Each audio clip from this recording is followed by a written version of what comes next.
Hi there, I'm Roxanne Miller and I'm really excited to see you back on my channel.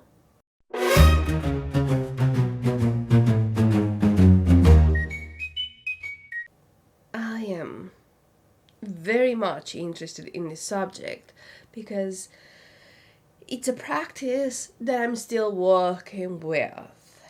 And as difficult as it is to break, as rewarding it is.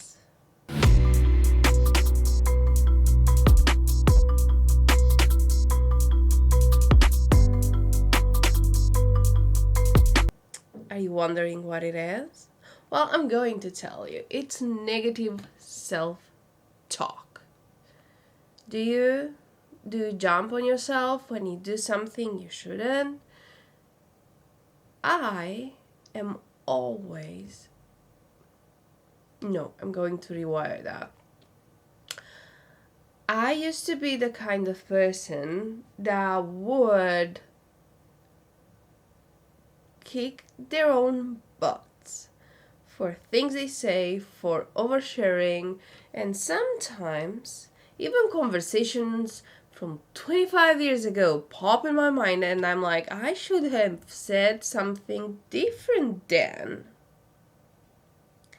But negative self talk also goes to what I eat, what I feel for other people, what I drink or not drink, the situations in which I would have said yes but I said no, and also to the body image. They go further than we want them to go, and they harm us more than we admit to. So here are 5 ways in which you can overcome them in a way that's easier as a process, but it is a long process, and you are not going to unlearn something you've learned throughout the entire life in a few days. So buckle up, because if you work if you work on it every single day, then in a timely manner your life is going to change. So let's see what's number 1. Challenge the negative thoughts.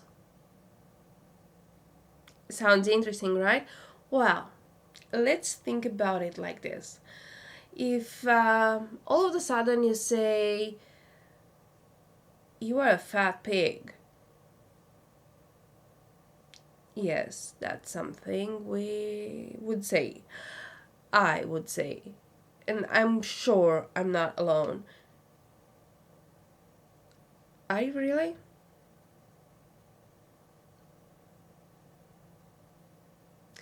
Or I'm not worthy. What happened that made you feel unworthy? Or I'm not good enough. And you can actually say to that, I'm doing the best that I can and that's enough. Try to see why you are saying the things that you're saying and try to rephrase them. Try to give them a positive note. Challenging the thoughts will also mean to catch the thoughts in the action. And you will have to become very aware of that. And the next thing that I'm going to mention, it's actually going to help you become aware of the thoughts and catch them as they come, and not even allow them to end their proposition. The next thing is mindfulness and meditation. If you are becoming mindful of what you are doing, if you are becoming intentful of the things that you're doing, you will get on other kind of patterns that will actually help you grow and help you also lose the negative self-talk, because you will understand that the way it makes you feel, it's not productive. So you will try and switch it towards beautiful thoughts, because those will make you feel good, those will make you full of dopamine, and that's what will trigger you to do good things furthermore and think good things about you and about the world surrounding you. Because there is one thing: when you talk bad about yourself, you will also be tempted to judge the same things in other people, and you will be harsh with them too. The harshest you'll be with yourself. But the pain of being there is sometimes unbearable. And honestly, most of the times, it's not worthy, because it's not real. The harm we self cause most of the time is because we were wired wrong. So let's rewire those brains, and let's step in number 3: daily affirmations. I have a notebook by my bed in which I write things. And one of the things that I've done this summer was to rebrand who I am as a person. I would say in the past, I only react to stress. I'm always late. I'm always messy. I am a mess. And all these things, I cannot control myself. I have these cravings and I give in to them. And I decided that it is for me to change the narrative, right? So I made these lists of things in which I said, I am the type of person who is always on time. I am the type of person who gets compliments. I am the type of person who feels beautiful. I am the type of person who is healthy. Or at least if you are in a point in which you don't believe you are healthy, you can say, I'm the type of person who is healthier day by day. Trust me, at some point I didn't believe I was healthy either. I am the type of person who does interesting things. I am the type of person who learns interesting things. I am the type of person who is patient. I am the type of person who's overcoming the bad habits. I am the type of person who enjoys working out. And then I realized, for instance, that I don't have to work out. I get to. And I did see my privilege when I realized that I can skate, I can bike. And I'm like, oh, I'm so grateful for that. I don't have to. I get to. So all these things, affirmations, for some they seem BS, but most of the times they do work, because your brain, once you write them down or once you say them out loud, your brain is going to rewire to that, because we as people have this thing that once we say something out of our mouth, it becomes real. This is how our brain functions the best. Also, I was thinking that, and this is basically the next thing, once you surround yourself with positivity, it makes you a lot better. And that is because when you are surrounded by good feelings, good vibes, you will actually mirror those, and your body will feel way better, and you will be driven to do good things. But once you are surrounded by people who are always negative, always pushing you down, always draining you, you're not going to be tempted to do anything good. More there, you will actually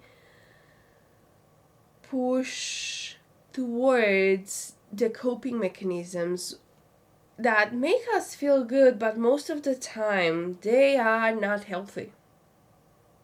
Like, I have never in my life heard of somebody who's like, oh, somebody made me feel bad, so I'm going to eat an apple because it has vitamins and it's going to make me feel good. No. Like, all the pop culture is ice cream and stuff your mouth with food. Fast food, right? So, it's hard. This one is hard, but trust me, once you get out of your life the negative people, those who are causing you a lot of drama and a lot of pain, once you get them out, and even if it's your parent, you wouldn't be the only one. I know for sure that you try to fix it. But even if it's your parents, your siblings, your best friend from childhood, or even your partner, do you want to get old healthy or do you want to young? It is up for you, because all this stress eventually is going to cause plenty of health issues and stuff like that. So surround yourself with positivity. Alrighty, let's see what's the next thing. Oh, and I forgot. Also, it's not only about the people, it's the music, it's the books, it's the videos that you're watching, the movies that you're watching. For instance, I caught myself listening to Radiohead, Creep, and I was singing it, saying I'm a creep, I'm a weirdo, I don't belong here. And I realized that I'm like, oh, damn. I actually have been singing that since I was 10, and I've never felt like I belonged. I always felt like I'm the weirdo. I always felt like a creep because of the things that I would compulsively say. And that song got out of my playlists. And also, with all the love that I had for those bands, but I stopped listening to the music of people who unalived themselves, because there is, on the vibrational level, there is a lot of pain that I don't want to feel. And now let's go to the last thing, and that is practicing gratitude, because that is the thing that rewires us to feeling good every single day. That is the thing that makes us understand that what we have is a blessing, and what we have, it's been something we dreamed of. And also it shows us that not only we are able to achieve things through grace, but also makes us being happy with what we have. It's very important to practice the gratitude, because otherwise you will get to a rat race in which it's going to be rushing and rushing and rushing and rushing, and you will never get to the point where you will be able to breathe and be happy about the things that you have accomplished. And wouldn't that be a sad story? Well, thank you very much for watching this video. I'm hoping it helped, and I'm hoping that you have pressed the subscribe button, the little bell that allows you to know when I'm posting another video, and also the thumbs up that's going to help me and the channel a lot, because I would love for the messages that I'm having from my own experience to get to the people who need them, because I know for sure that you and I are not alone. Thank you very much for being here, and up until next time, please, please, please take good care of you, and don't forget that you are loved and you are important.